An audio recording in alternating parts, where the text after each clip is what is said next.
I'm Shari Werb, and I am the director of the Library of Congress's Center for Learning, Literacy, and Engagement.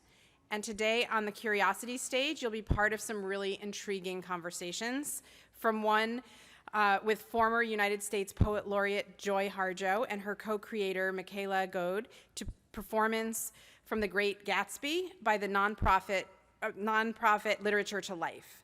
Beloved young adult writer Angeline Boulley and Lamar Giles are on this stage, and National Book Award winner Elizabeth Acevedo will be here with her first adult novel. We place the stage this way with the audience surrounding the stage because we want you to be part of a conversation.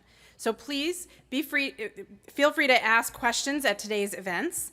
The theme of this year's National Book Festival is Everyone Has a Story, and that means you too. We hope you join us also at the library's Thomas Jefferson building on Thursday nights for our popular Live at the Library series, when we leave the Jefferson building open late, offer food and drink, and produce a variety of really fun events, including the upcoming Literary Costume Ball on September 14th, when we encourage you to dress up as your favorite literary character or writer, and Ann Patchett and Kate DiCamillo in conversation the night of October 19th, and a brand new event called Pick Your Poison, Mystery Night at the Library of Congress on October 26th. So we want you to know that the Library of Congress belongs to you and is yours to explore. Now, if you see a survey taker roaming around the festival, please take the survey. We know you might want to run away from it, but please don't. We're very interested in hearing from you and incorporating your thoughts into future national book festivals. The first event on today's stage is titled, How Can We Deal with the World's Injustices? Ask a Teen. And it's one that our literary initiatives team had a lot of fun cooking up. The writers on this panel are Lisa Klein Ransom, the author of 25 books for young readers, including the award-winning Finding Langston trilogy. Her work has received a plethora of honors, including the NAACP Image Award nominations, a Coretta Scott King Book Award honor, the Scott Odell Award for Historical Fiction, and a Christopher Award. She'll be talking about her new novel, For Lamb, today. Her co-panelist is Jennifer De Leon, the author of the novel Don't Ask Me Where I'm From, and the essay collection White Space, Essays on Culture, Race, and Writing. De Leon is here with her new young adult novel, Borderless. And our moderator is Austin Ferraro, a teen librarian with a background in academic libraries, a brain full of ADHD-fueled ridiculous ideas, and too many books to read. So, thank you for joining us at the Curiosity stage, and let's welcome the three of them to the stage. We're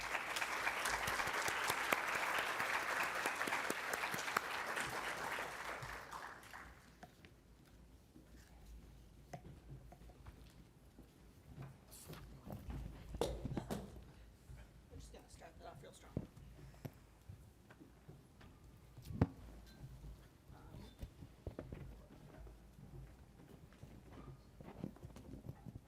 Hello.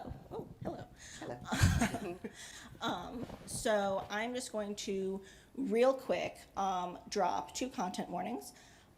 For Lamb does involve the lynching of a character, and Borderless does involve descriptions of immigrant detention.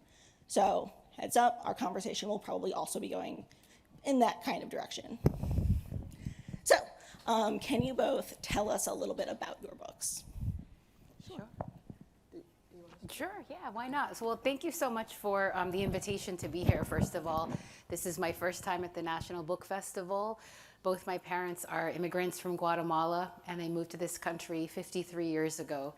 And it's really a thrill to be here on this stage with Lisa, who I admire so much, and to have this moment. So I just want to acknowledge that for all the immigrants in the United States. Borderless tells the story of a 16-year-old Maya Silva, and she lives in Guatemala City with her mom, who's a single mom, and Maya loves her life. She attends a fashion school, and she has her best friend and a love interest, and life is good. The last thing she's thinking about is coming north. But then one day she visits her neighbor, and in the courtyard she witnesses an act of violence by a local gang member. And the gang member sees her witness this, and now the entire Mara, the gang, is after her and her family. So she and her mother have to flee to the border in the dead of night, and they hire a coyote to help them cross, but then they're separated. And I won't tell you what happens next because I'd love for you to read the book, but this is a story that's really dear to me, and I can share more later, but thank you for being here. Thank you all for coming so early in the morning. And it is a pleasure to be here with both Austin and Jennifer, whose work I admire so much. A little bit of a love fest Yeah. here. Thank you. So I am the author of For Lamb, and several years ago I went to visit Montgomery, Alabama, to visit what's called the Lynching Museum, and I was surprised to discover so many monuments to the lynching victims that were women. And this is a story that I'd never heard before. I was surprised. I thought most lynching victims were men. And so I decided to write a story that memorialized the lives of lynching victims who were women. One of the victims that I read about was a woman named Lamb Whittle, and there was absolutely no information about her story. And so this book really was imagining the life of a young girl named Lamb. And so this story is the story of 16-year-old Lamb Carter, who lives in Jackson, Mississippi. And she's a quiet, studious girl, and she has an older brother named Simeon. She lives with her mother, Marion, a hardworking seamstress. And Lamb is a girl who always follows the rules. She's quiet, she's studious. Her brother is hardworking, going to college in the North. He's earned a scholarship. And her mother is doing her level best to make sure they both stay safe and follow the rules that 1940s Jackson, Mississippi, Jim Crow South dictate, so that they both remain safe. But one day Lamb decides that she's going to start a very secret friendship with a white girl who lives in town, breaking all of these social norms. And that friendship winds up setting off a very tragic series of events and snaring both of their families in what becomes a horrible turn of events for Lamb, her family, and ends quite tragically. So we're seeing a lot of discussion right now about what is and is not appropriate for young adults, and both of you tackle very big topics. What to you made you look at these topics and say this is important for teens to read about?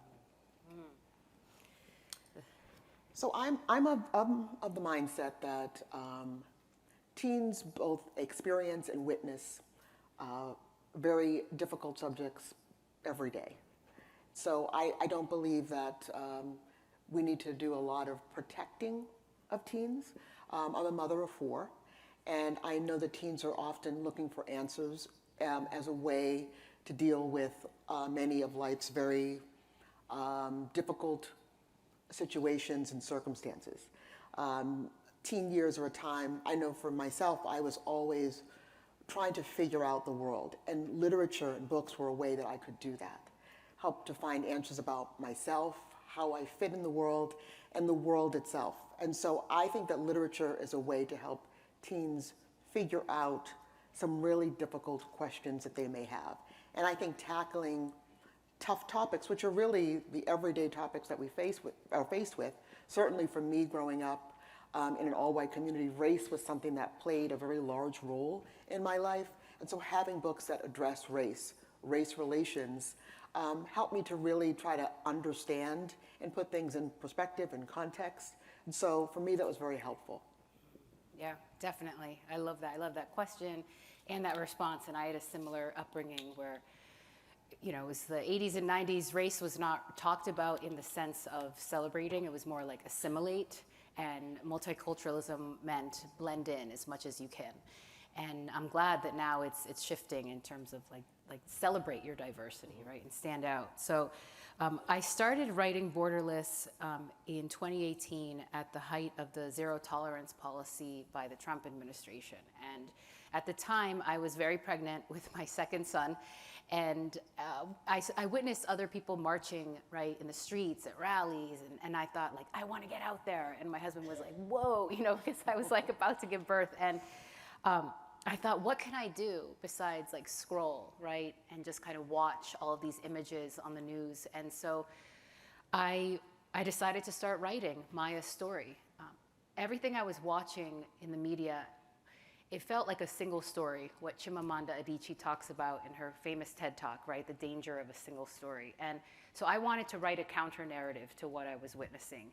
And I started writing Maya's story because I felt that if teens today aren't able to grasp what is happening currently, right? Not 100 years ago, not 200 years ago, but today at the US-Mexico border, then we're in trouble, right? And I was a teacher for 10 years in Boston Public Schools, and there were some days where I had students who came in and like they had a parent who was recently deported, or you know, students would start and leave school and have interrupted schooling because of migration issues, and yet I never saw this reflected in the literature, right? So it's Toni Morrison's famous quote, right? If there's a book in the world you want to read, but it has not been written yet, then you need to be the one to write it. So these are all my books that I write. They're really the ones that I need to read, and young people especially have so much energy and enthusiasm and wisdom, and I'm hopeful for this next generation. It's really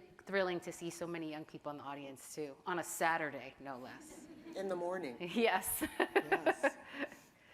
I think, yeah, that single story concept is definitely what struck me in reading both of your books, and that you're very much not doing that.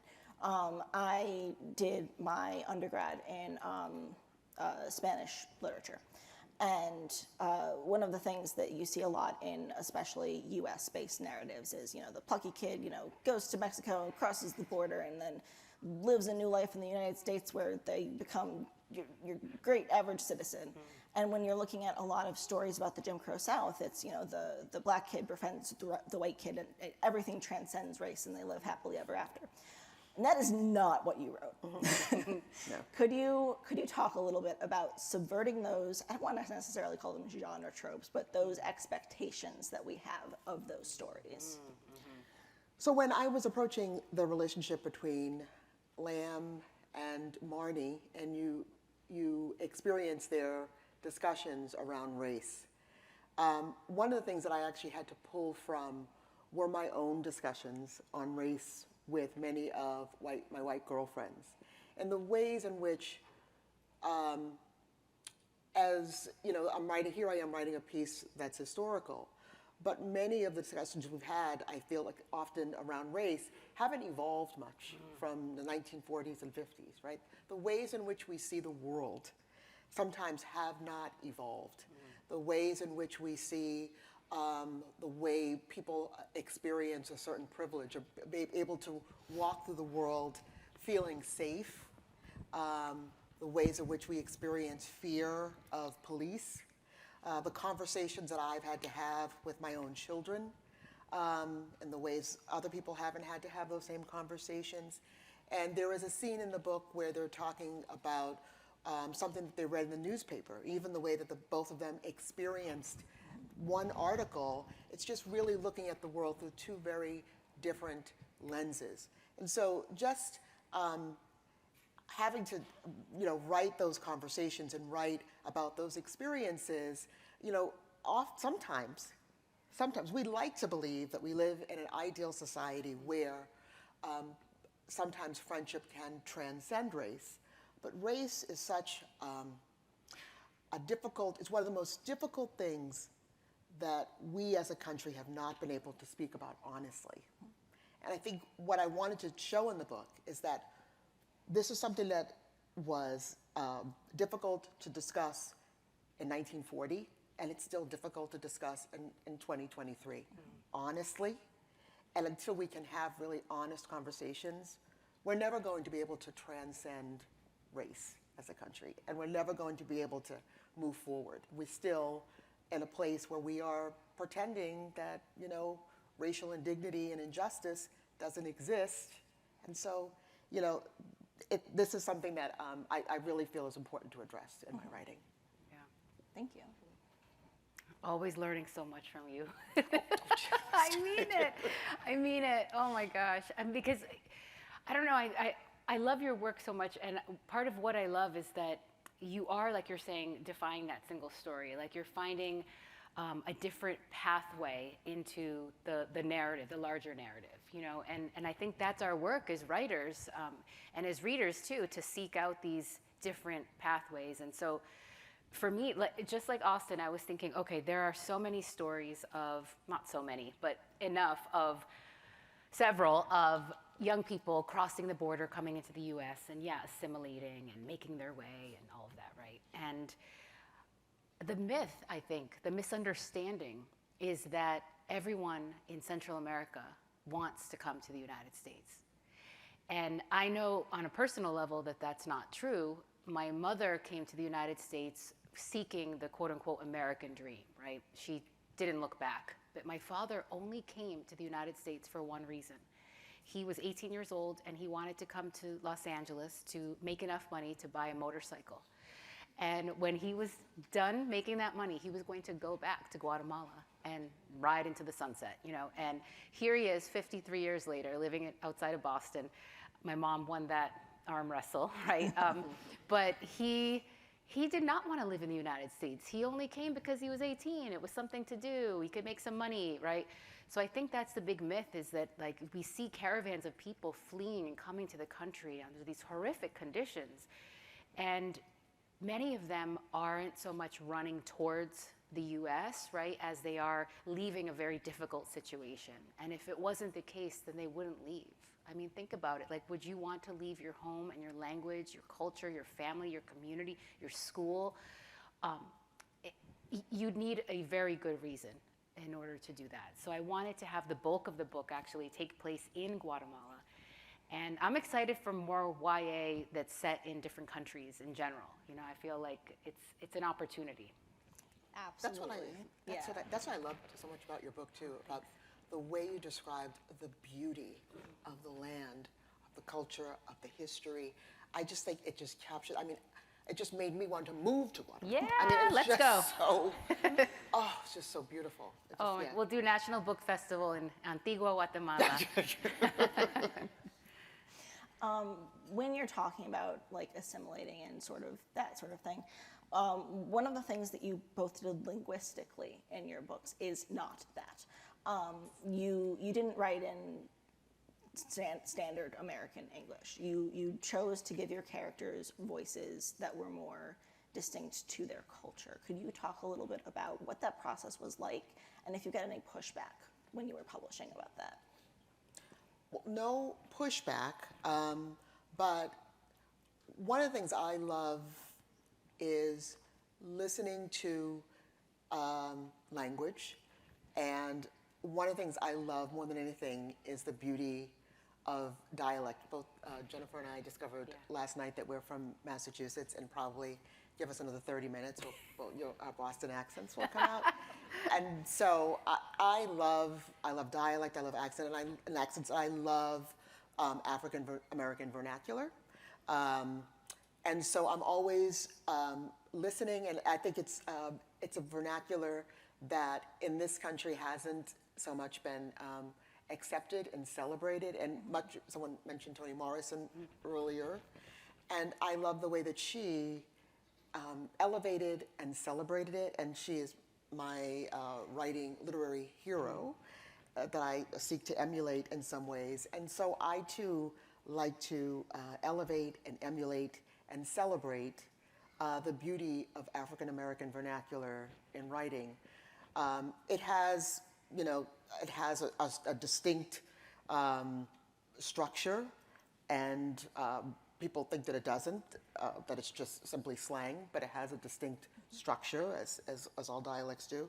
And so it's just something that I like to put in my books. My parents are both from the South. My in-laws are from the South. And I'm always just listening to capture the beauty of it. And when I put it in my writing, it's so that readers can hear and experience the beauty of our language and our culture. I think that's something you do so well, Lisa, like with the multiple points of view. And I noticed that because like the chapters, right, it's Lamb, but then her brother, but then her uncle, but then her mother, and dialogue, I love it because every voice is so distinct, right? And in order to do that, it's like you really have to understand the character. And I didn't know that I could write in English with some words in Spanish. Like my whole life, I didn't know that. I didn't read a book by a Latina author till I was 19 years old. I read The House on Mango Street. I thought my professor in freshman English had made a mistake. I went to the bookstore and I got this book and I flipped through it and I see some words in Spanish. I'm like, oh, I'm not in a Spanish class. She must have made a mistake. But no, it was American literature, right? And so when I read that book, I thought, no one told me. I didn't know I could do this, that I could write in English, but then pepper in Spanish, right? And I just felt like this massive permission because it just kicked off something in my own writing, you know? And I remember like reading Junot Diaz and being like, oh, wow, like the voices, they're really popping off the page because of the attitude and the energy and the very distinct word choice. And it just felt exciting, like, I don't know, I could maybe do that too. So, and Spanish in general, a lot of times people think it's like one language, but there are so many variations depending on the country of origin, right? Like Puerto Rican Spanish is different than Guatemalan Spanish, than Dominican Spanish. And so having those nuances are important. There are a lot of sayings that I feel like maybe only Guatemalan people will know, and I love that. You know, so everyone else is welcome to like eavesdrop, but the Guatemalan people who read this, I feel like are like, and hopefully they feel seen, you know, in reading the book.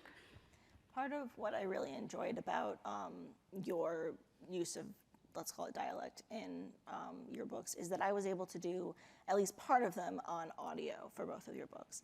And the narrators are excellent. I loved hearing that difference between the characters. Did you have any role in making the audiobook happen? And if so, what was that process like? None at all.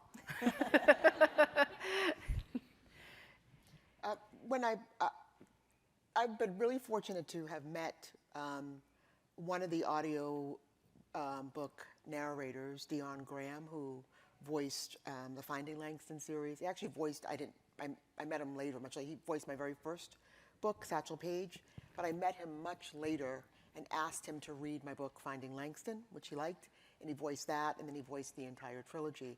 So when they were looking for voice actors for Lamb, they decided to have actors for each character. I said, well, maybe Dion could do the whole book. He could do all 6 characters, men, women, and they said, no, we're going to try to have, 6 different narrators for each. But Dion became the father, Chester, in the book. Because I have a relationship with him, so they asked me to weigh in on several of the characters, and I did pick, and I made a suggestion for one.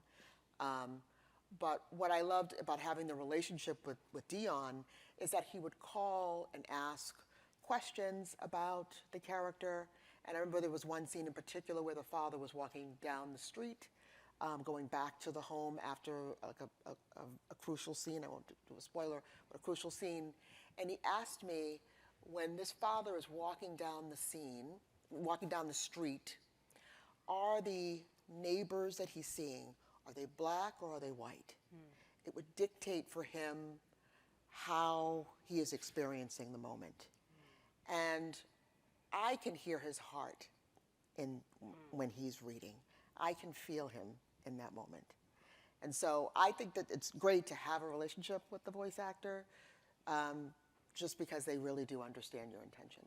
And yeah, thinking of that scene, I can see how that would be a very crucial difference.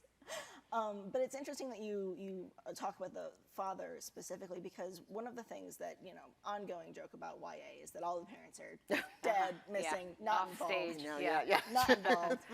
But you both did include parents as very significant characters, not just throwaways, but very significant, very involved in their teens' lives. Can you talk about that decision a little bit and how that impacted the way that the story worked? Well, for me, as a Black person, I'm working with a counter narrative here because, throughout in literature and media portrayals, I'm often, experiencing this idea of the African American family as fractured. And so I'm often working to demonstrate that that's not my personal experience, and I don't think that that's actually a realistic portrayal of African American families. And so I love showing the beauty and strength of African American communities. It's why I'm sitting here today, because I think there's such strength and unity.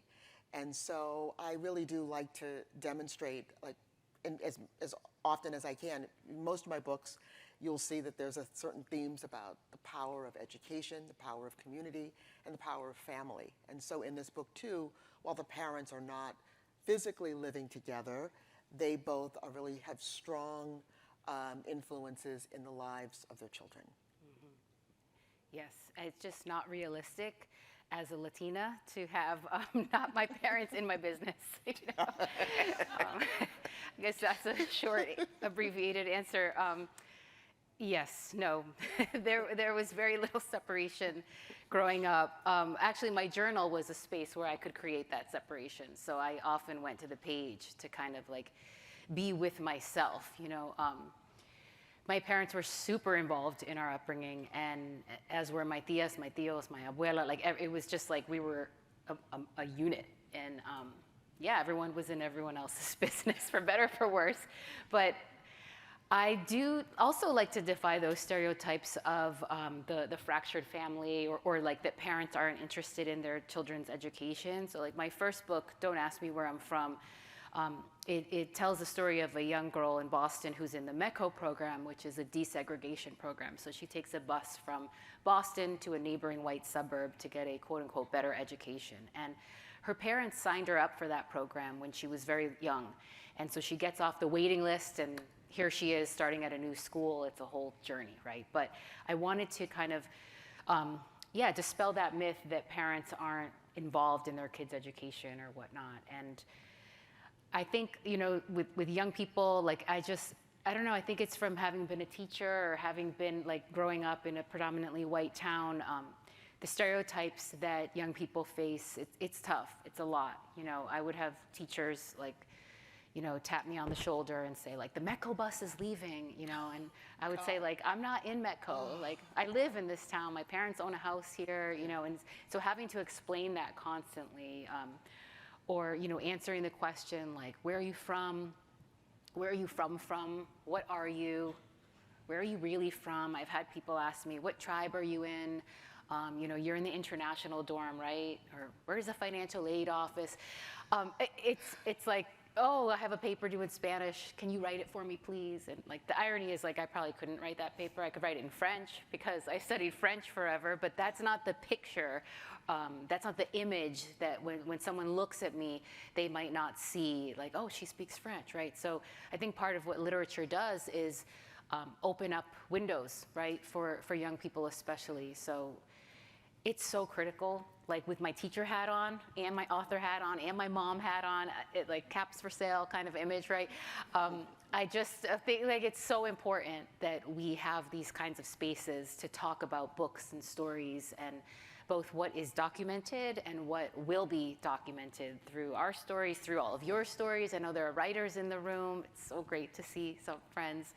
And we have to keep going, banned books, so much curriculum being overtaken by legislators, all of this, we have to really fight against it, it's so critical. So, It's so true, and disproportionately, it's our stories yeah, oh yeah, that are being banned, and these are the stories that are crucial. Yes. That we get out to dispel, like what you're saying, Yeah. these myths and stereotypes, and yet it's our stories that are being banned. Yes. Yes. And I think that part of the reason it's so important to keep those stories is so these teens see themselves, right? And one of the things that was very crucial in incorporating families in your books, there was a couple of times where the teens made decisions. They were very small decisions, but there was a domino effect. And how did you decide where those dominoes fell and why? Yeah. As teens, right? I know I was this way. I wasn't always thinking ahead, let's say. It's the brain it doesn't fully develop until like early 20s or something. So there's this part of your brain, I guess, that's just not thinking about consequences in the same way that maybe when you're 30 or 40 or 50, you're thinking about it. So that's actually why I love writing YA, because there's so many points of no return. So on a plot level, it's really fun because characters make a lot of mistakes because they're not thinking ahead. They're like, yeah, I'll get in that car with that guy I don't know. Or like, yeah, I'll meet my friend who's white and we're gonna share books, even though it's not really allowed during this time. So all of which is to say, the risk taking is something that I enjoy in writing YA. And now I forgot your earlier question. Sorry. How did you decide like where those dominoes would Oh, fall yes. after those like tiny little decisions? Yeah, I mean, that's the fun part. Like, they make a mistake, and it's consequential. And good writing, right, has cause and effect. So it's not like that act is just by itself. It's going to have a ripple effect, and you follow that.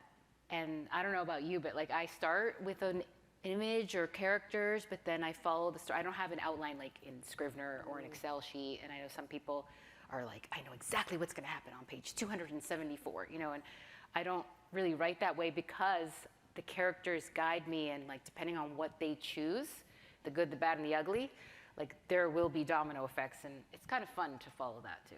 Yeah, I'm kind of the same type of writer. I'm not really sure what's going to happen, but I mean, the best part about writing is, especially YA, is that in order to make the story come alive, and that's what you have to develop some conflict, and you do know that your character's going to make bad decisions, right? That's what has to happen, and so yes, so it seems like a very small, inconsequential thing to just accept a book, to form a friendship. I mean, what could possibly go wrong with a black girl and a white girl just sharing a book, and I've had people say to me, you could just see the writing on the wall, like, and even when I was reading about Maya, and the relationship starts with Sebastian. I mean, I'm like, I can't right now. I'm just gonna stop. Like, no, stop!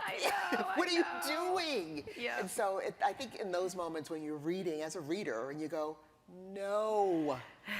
Can't you see this is wrong? Yep. That's when you know the book is going to be good. Right? Isn't that when you know it's good? I absolutely had to put both of your books down and be like, no, don't do that. You're gonna do it. You're gonna do it. Okay. Yes. Yeah. And so sometimes I started off that way, and I wasn't sure what was going to happen, and then I thought, oh, wait a minute, this could happen. Oh, this could happen. So I'm pretty much a seat of my pants type of writer, and then I could see that the stakes could get higher and higher and higher. And the endings changed a couple of times, and then the book evolved into what it evolved into. But yes, it always starts with just a small, seemingly simple, bad decision, and then it explodes. And you say stakes get higher and higher. Is there a point at which you're like, okay, we gotta dial it back. The stakes are way too high. My editor helped me to dial it back because I had a really high stakes thing, and my editor said that's actually too high stakes. That's not. Yes. So she helped me to dial it back. Wow. Yes. That's wow. Yeah. Most writers have, I think, the opposite problem where it's like you got to turn up the dial, or so that's really cool. But that's great that your editor is involved in that way and able to help like shape the story. If it were up to, I mean, sometimes I just go overboard. Like if it were me, I could kill off every character. Oh wow! Yeah, everybody's dead. I'm moving my chair. So, I'm just kidding. isn't that great? You know, and so, Lisa, I'm not sure. This is a middle grade. You know, I'm not. Yeah. So I have to just kind of. Yeah, I mean, the stakes are really high in Maya's story. I mean, she has to flee her country with her mother for their lives. She can't even grab her backpack. It's not like she has her cell phone and her charger and like her favorite outfit. It's like they just run. And through a series of events, they go from the Guatemala-Mexico border through Mexico to the Mexico-US border. And they do hire a coyote, and you know the coyotes aren't always trustworthy, so there were lots of stakes there. Like there were lots of points of tension, and the separation is something I knew I wanted that to happen at some point, and so in order for the reader to feel that pull, that yanking of a mother and a daughter from each other, I needed to really build their relationship and show them throughout the narrative before that point, to sort of earn that hurt. And I know, and it's hard as a writer, going through that, writing that, and I'm very close with my mom. I just even imagining that happening, and yet it is happening. It's happening all the time. It's happening right now, and to know that there's that uncertainty. Because life isn't like a book, right? Because this is some response I've gotten from readers actually, and not to spoil the ending, but people will write me, on Instagram or whatever, and they're like, oh, I need another book. I need to know what happens next. I need to know, and it's interesting because we as readers, I think like we want Act 1, Act 2, Act 3. Not that every book ends with a bow tied at the end, but we want some resolution in that satisfying way that books, when we close the book, it gives us. But this is a story that didn't lend itself to that kind of ending. And I was really happy that my editor agreed, and that we settled on this ending that I felt was a little more realistic than, anyway, lots more to say, but yeah. Yeah, I was definitely wondering how I was sort of at the, looking at my percentage on my phone going, not sure how this is gonna end. Yeah. But I really like how it did sort of leave it not necessarily open to interpretation. And I wouldn't even say necessarily open to a sequel, but open to Maya's still out there, right? And especially with Borderless, when you're looking at those teens who are in that position, what are you trying to say to them? What message are you trying to convey? So outside of Boston, there's this town that the librarian invited me to visit a group of students, ELL students, English language learners, and that's all she shared, right? And so I went in, and they had pizza and soda, and the kids were sitting in desks in a circle, and I looked around, and we did intros, and all but maybe 2 were from Guatemala. And they had all been in detention centers and were seeking asylum and had recently entered this town and were going to school there. And I mean, I was beside myself the entire time. And they were speaking in Spanish, and I was asking them questions like what the research I had done, and I had gone to the border to McAllen, Texas, and interviewed migrants who had recently been detained and at a humanitarian respite center run by the Catholic Church. And my interviews there and seeing people it wasn't in the past tense, it was very real like this, right? But seeing the students who had gone through that journey and asking them questions, and the book had been written at that point. So I was kind of I hope I got these details right, but I would ask them these questions, and they just looked at me in awe, you wrote about us? Our story mattered? It was very much and I hope the book is translated into Spanish, you know, because I want them to be able to experience it in that language. But they're like, yeah, we're here, and I told them, you can do this. Like, of course your story matters, you know, and I don't know, all of which is to say that it felt so powerful to see the people, the readers, the people that I'm writing for, you know, like right there in the flesh in that way, in a classroom. And I hope they write their own stories. You know, that's like the real goal. Anytime you write a story, it gives permission to someone else to write their own story or inspiration. That's one of my favorite quotes, that a candle loses nothing by lighting another candle. And so in that way, like, I hope our books and stories inspire others to write their own, and then give light back to us to write even more. And what was that research process like for both of you? Because, I mean, that's very big, heavy topics. That's very, I imagine that you were also emotionally engaged when you were doing that research, and I imagine it was kind of a lot at times. So how did you manage that and then putting those feelings onto the paper? I mean, the research was harrowing. Yeah. It was really harrowing to read about lynching and Jim Crow. You know, I started, I think, at the Lynching Museum. I know they probably hate that I would keep referring it to the lynching. It's the Equal Justice Museum. I can't believe what the actual name of it is. But it was a great history lesson. It's part of history, something that I certainly never learned when I was in school. But it was really just gave you a really great overview. But then I actually read a book called On Sanctuary, which is the history of lynching. And I was thankful that the first part of the book were a series of essays. And then the second half were photographs. And so I didn't look at the photographs. But I just, the essays were almost equally as difficult as the photographs, in part because you are able to read the reasons why people were lynched. And some of the reasons were, you know, for people not removing their hat fast enough, or for being too boastful, or for being too successful, or for not accepting a job offer, or for laughing too loudly. And I mean, some days I would just sit there and sometimes I would cry, or I would just close the book, I would go take a walk.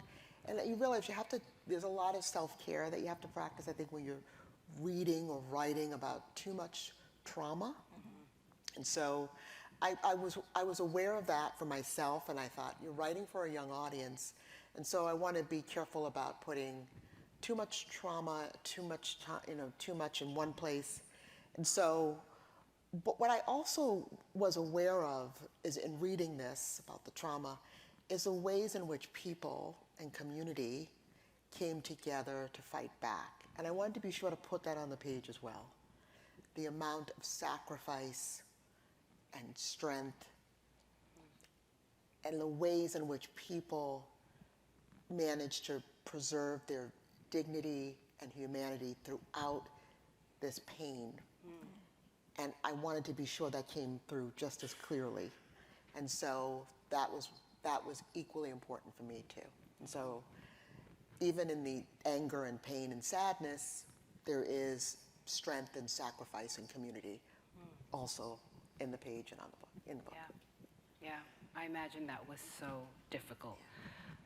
And the self-care is real, having to do that, right? I mean, when I did go to the US-Mexico border, at that point, my son was 5 months old, and I was still nursing. I had to deal with all of that, you know, but I went for a few days, and I know people thought, I know because even in, you know, my family and everything, are you sure you want to go? Like, and I thought, if mothers and their children, fathers too, right, are being separated, like daily, hourly, like the least I can do is leave my child for a few, both my boys for a few days, and go and be a witness. And I think so much of writing books that are about activism or engage with themes of social justice, right, are about bearing witness. And I love doing that as a writer. I'm sure you do too. Like, it's like the greatest honor and privilege. And but part of that work is, it's hard because, like, I think we have a lot of empathy, and you need to be a creative writer.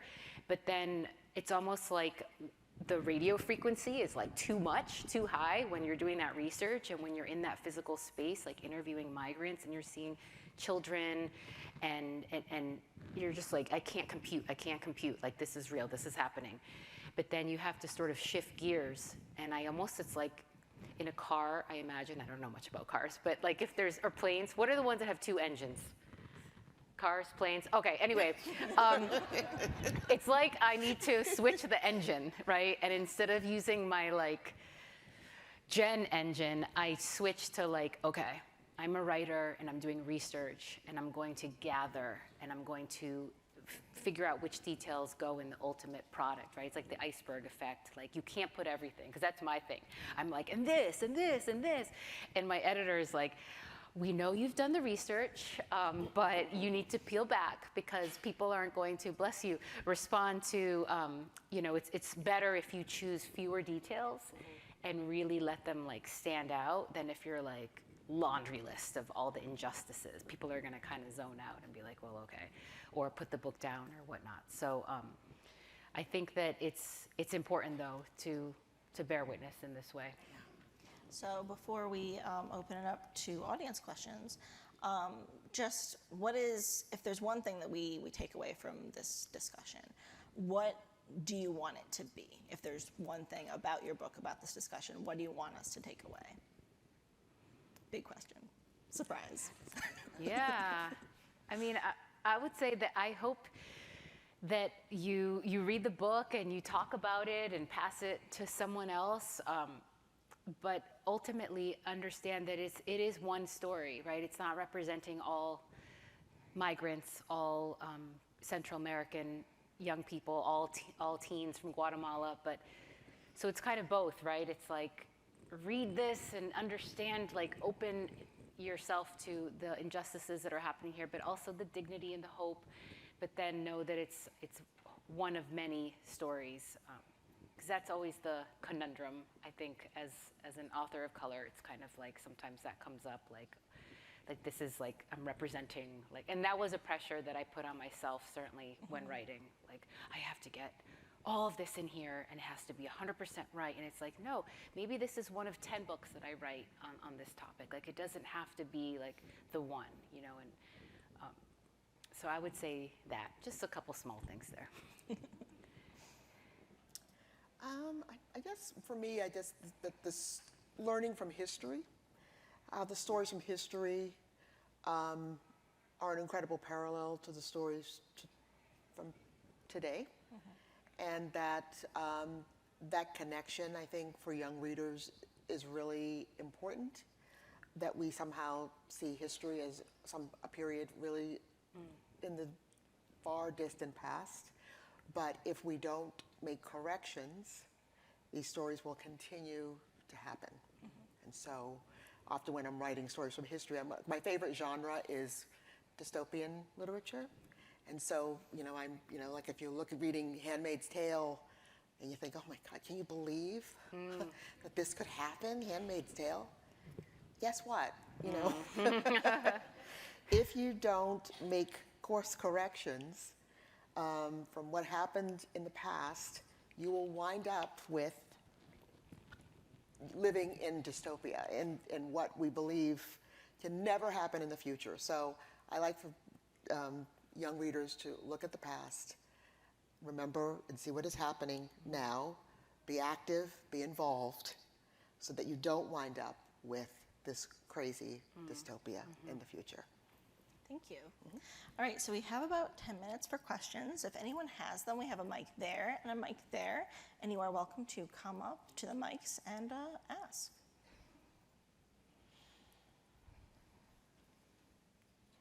Hi, I'm glad you both did some addressing of conversations with your editors.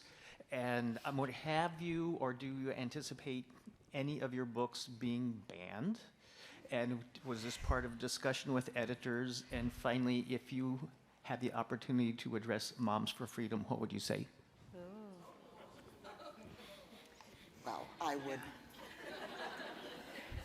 No one, you don't want to hear my real words, do you? I would probably ask a question. I'd probably ask, what are you afraid of? What are you afraid of? I might ask, do you read?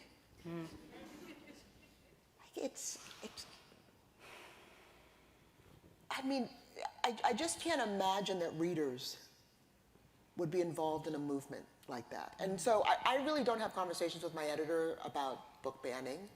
I'm fortunate to have editors who want me to write what I write, and we trust that the books will find an audience, perhaps not in Florida or Texas, but they'll find their way to an audience. I can't imagine that For Lamb is in a couple of states. I don't know. But I guess we'll have to see. I mean, I feel like I have to write what I need to write, and I'll just trust that the books will find their way. Yeah. That's all I can do. Keep speaking out and keep writing my truth. That's all I can do. Absolutely. Yep.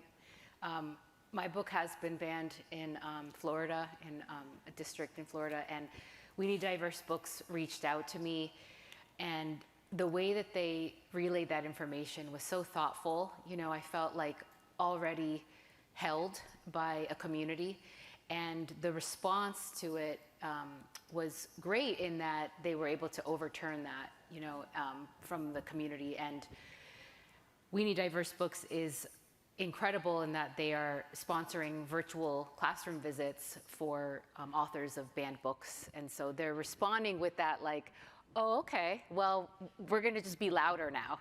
And I love that. And I think it's easy to see like the bad part, for lack of a better phrase, you know, of this whole experience. But I'm hopeful that it's a small percentage, you know, and that there are more readers and more, you know, librarians and educators like doing the good work. And so it's easy to kind of have our eyes go to like what's wrong. But I don't know, that's my optimistic sense, is like we're doing something right if you know, people are kind of pushing back in that way. I don't know. Thank you, though. I'm going to hold on to that. Yeah. I'm going to hold on. Go, Thank you for that. All right. Do we have any other audience questions? Oh, we do. Yay. Can you hear me? Okay. Speaking of dystopia, we're living it. They're living it in Texas with the superintendent closing 31 libraries in schools and creating detention centers in those schools for problem children. And if we have these groups attacking school libraries and public libraries, is there a workaround? Like, can we get these books in Florida, where yours was banned, and in Houston, into these kids' hands? They need to, any kids who go to look for representation or learning about other people or different experiences. Are there organizations that are, you know, like the free library books on corners and things? There must be a way to keep the books out there and circulating. Yeah. I'm not sure. Maybe Austin can weigh. I'm not really sure. I know that PEN America has been doing some work, and I had a difficult choice, and I talked to a couple of other authors, but I made a difficult decision. I'm going to be attending a conference of Association of School Librarians in October in Florida, which is a state that I vowed I wouldn't visit.